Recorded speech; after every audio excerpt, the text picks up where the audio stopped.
Assalamualaikum warahmatullahi wabarakatuh. Nama saya Vicky Fatus Surur, NIM E 2018-2030, Prodi Ekonomi Syariah 1. Baiklah, saya akan menjelaskan sedikit mengenai inflasi dan perspektif ekonomi konvensional dan Islam. Yang pertama kita bahas dulu, apa sih definisi inflasi itu?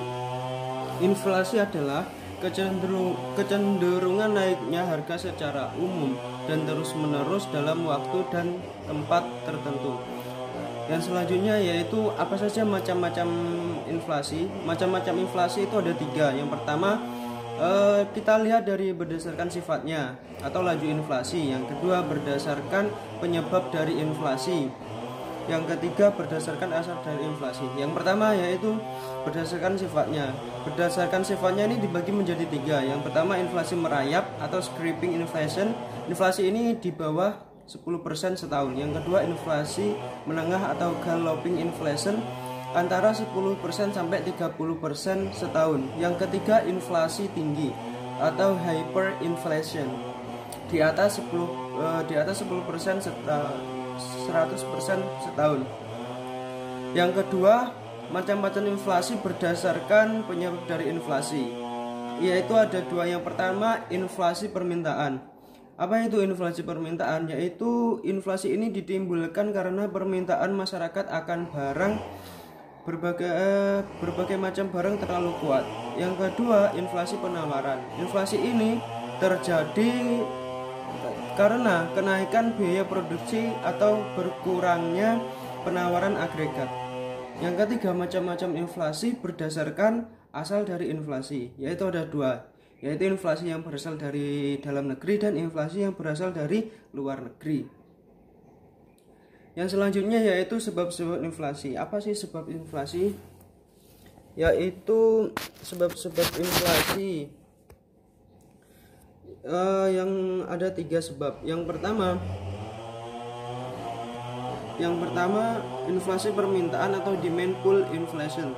Inflasi permintaan menyebabkan inflasi dapat terjadi melalui inflasi permintaan. Permintaan akan barang oleh masyarakat berlebih. Yang kedua inflasi penawaran atau cost push inflation.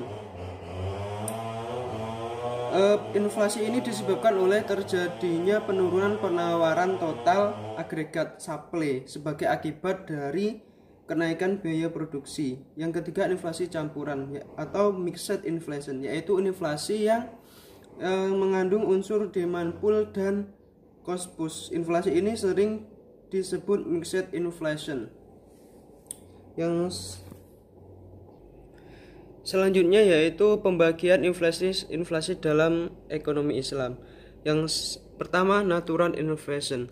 Inflasi jenis ini disebabkan alami oleh tidak mampu dikendalikan oleh orang. Inflasi ini diakibatkan turunnya penawaran agregat AS atau naiknya permintaan agregat. Yang kedua yaitu human error inflation, yaitu salah satunya korupsi dan administrasi yang buruk atau corruption and bad administration. Yang kedua, pajak uang dengan maksud menarik keuntungan secara berlebih atau exclusive insigne. Selanjutnya yaitu adalah dampak inflasi dalam perspektif ekonomi Islam. 1. Menimbulkan gangguan terhadap fungsi uang, terutama terhadap fungsi tabungan nilai simpan, fungsi pembayaran di muka, dan fungsi unit perhitungan. Yang kedua, melemahkan semangat masyarakat untuk menabung, turunnya marginal propensity to save.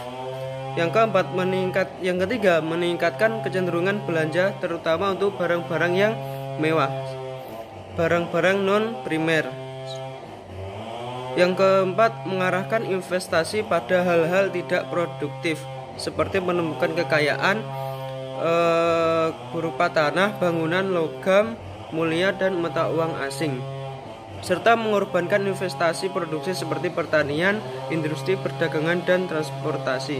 Demikianlah sedikit materi mengenai inflasi perspektif ekonomi konvensional dan Islam. Sekian dari saya, kurang lebihnya mohon maaf. Wassalamualaikum warahmatullahi wabarakatuh.